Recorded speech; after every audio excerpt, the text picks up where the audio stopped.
Good morning students, कैसे हैं सभी मजे में ना। चलिए, बहुत अच्छी बात है, सभी मजे में ही रहें और अपनी पढ़ाई अच्छे से करते रहें।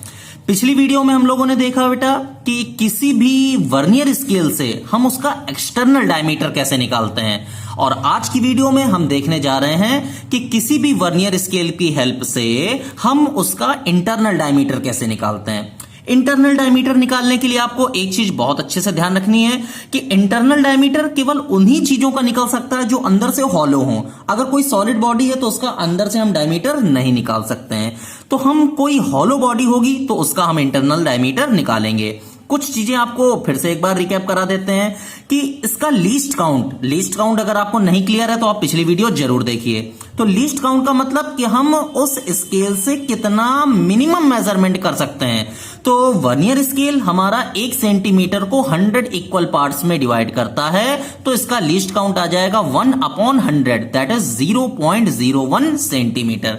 तो आइए देखते हैं कि किस तरह से हम लोग किसी भी स्केल से वर्नियर स्केल की हेल्प से हम उसका इंटरनल डायमीटर कैसे फाइंड आउट करते हैं। आइए देखते हैं।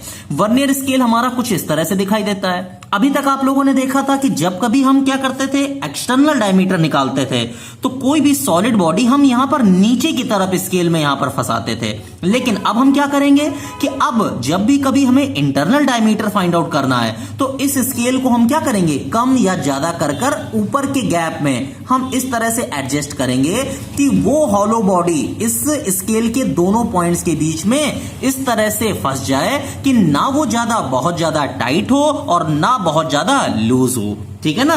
तो इस तरह से हम क्या करते हैं, इसको सेटअप बना लेते हैं। अब हमें एक चीज का और ध्यान रखना है कि जब भी कभी हमें यहां से इंटरनल डायमीटर निकालना है तो हम चाहें तो यहां से क्या कर सकते हैं कि अंदर की डेप्थ भी निकाल सकते हैं। तो डेप्थ निकालने के लिए एक काम करते हैं, हम यहां से वॉल्यूम भी निकाल लेते हैं। तो जब वॉल्यूम निकाल लेंगे तो हमारा काम और आसान हो जाएगा।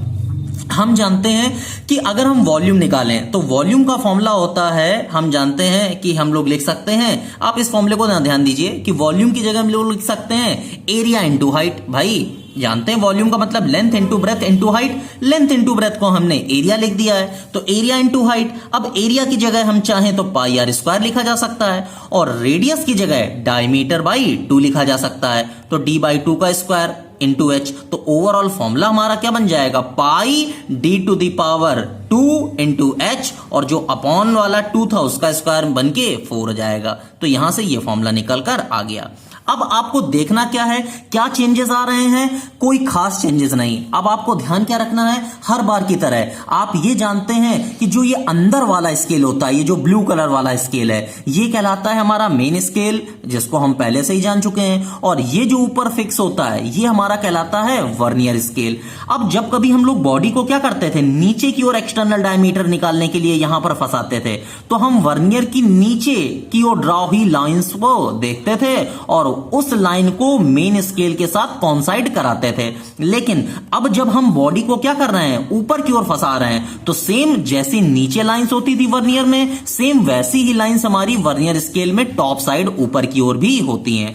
तो अब सबसे पहले हम करते क्या है कि अगर हम लोग यहां से ध्यान से देखें तो अब हम क्या करेंगे, जब हमने इसको फंसा दिया ऊपर, तो अब हमारा कुछ ना कुछ वर्नियर स्केल हमारा क्या हो गया, खुल गया है। तो अब हमें मेन स्केल की रीडिंग लेनी है और अब हमें क्या करनी है, वर्नियर स्केल की रीडिंग लेनी है। तो ध्यान दीजिए कि मेन स्केल की रीडिंग हम लोग कैसे लेते हैं कि अब हम यहां पर जब स्केल को हमने खोल दिया तो फर्स्ट लाइन हम यहां पर देखेंगे ऊपर की स्केल से मेन स्केल की रीडिंग क्या आ रही है। जैसे फर्स्ट लाइन वर्नियर स्केल की मान लिया यहां पर है, तो मेन स्केल कितना दिखा रहा है, 2 सेंटीमीटर। तो अब उसका डायमीटर हमारा इंटरनल डायमीटर मेन स्केल के अकॉर्डिंग कितना हो जाएगा, 2 सेंटीमीटर।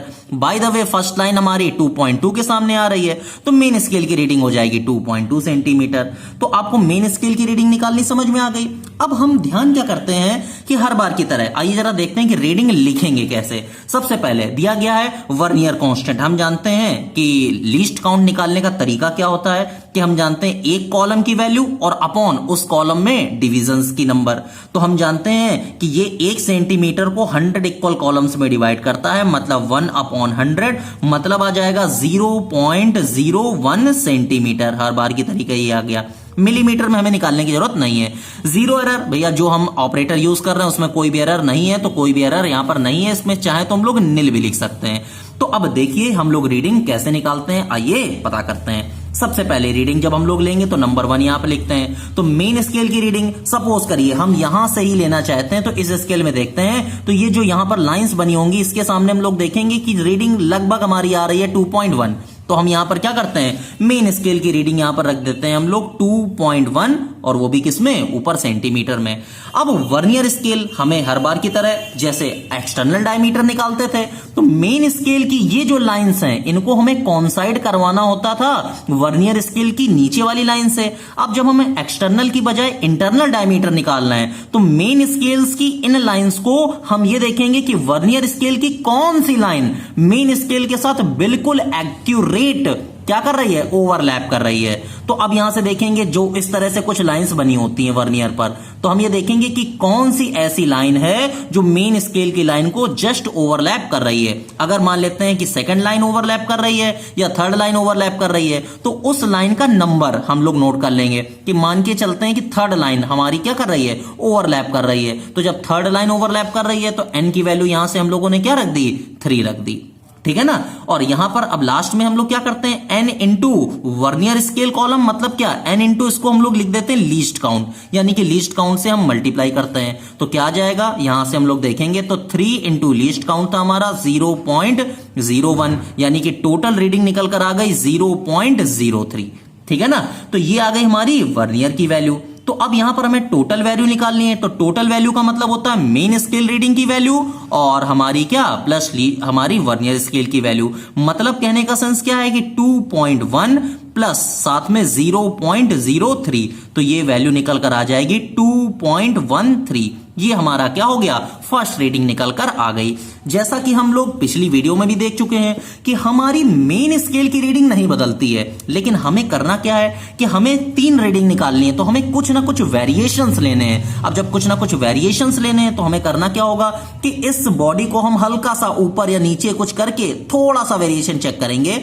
तो हमने हल्का सा इसको ऊपर कर दिया या हल्का सा नीचे करा, तो मेन स्केल की रीडिंग में कोई चेंज नहीं आया, लेकिन होगा क्या कि जो वर्नियर स्केल की लाइंस हैं इनमें हल्का सा हिलने की वजह से अभी अगर हमारी थर्ड लाइन ओवरलैप कर रही थी, तो अब मे भी हो सकता है कि सेकंड लाइन कर जाए या फोर्थ लाइन कर जाए या फिफ्थ लाइन कर जाए। तो हम लोग यहां से मान के चलते हैं, अब की बार मान लिया फिफ्थ लाइन हमारी ओवरलैप कर रही है, तो अब की बार सेकंड रीडिंग लेंगे जब हम लोग, तो सेकंड रीडिंग में मेन स्केल की रीडिंग तो हमारी आई 2.1 ही।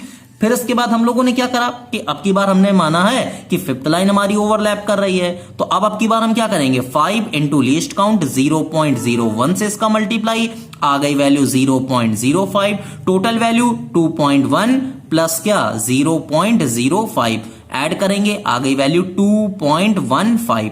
एक हम लोग और ले लेते हैं रीडिंग, ऐसे जितनी भी चाहें उतनी रीडिंग हम लोग यहां से निकाल सकते हैं।